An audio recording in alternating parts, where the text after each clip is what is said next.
জিদ্দার কিছু ট্রেনিং দেখানো হচ্ছে, লাঠি ফাটি নিয়ে ট্রেনিং করছে, জাস্ট সেটা দেখতে কিন্তু ভালো লাগছে।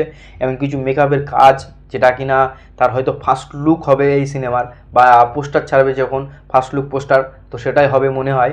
তো জাস্ট তাকে চোখ পর্যন্ত দেখানো হয়েছে, পুরো লুকটা দেখানো হয়নি, পুরো ফেসটা রিভিল করেনি। তো এটা জাস্ট ঘুষবাম দিচ্ছে।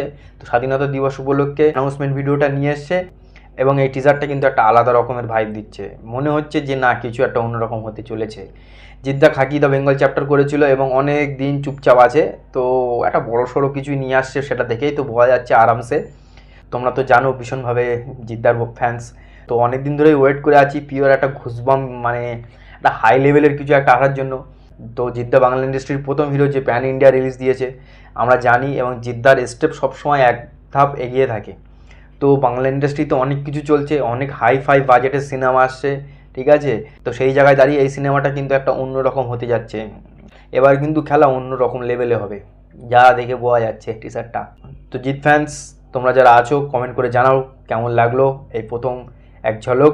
তোমাদের ভিডিওটা কেমন লাগলো সেটা কমেন্ট করে জানাও, এবং ভিডিও ভালো লাগলে লাইক কমেন্ট শেয়ার করে দিও, সাবস্ক্রাইব করে দিও।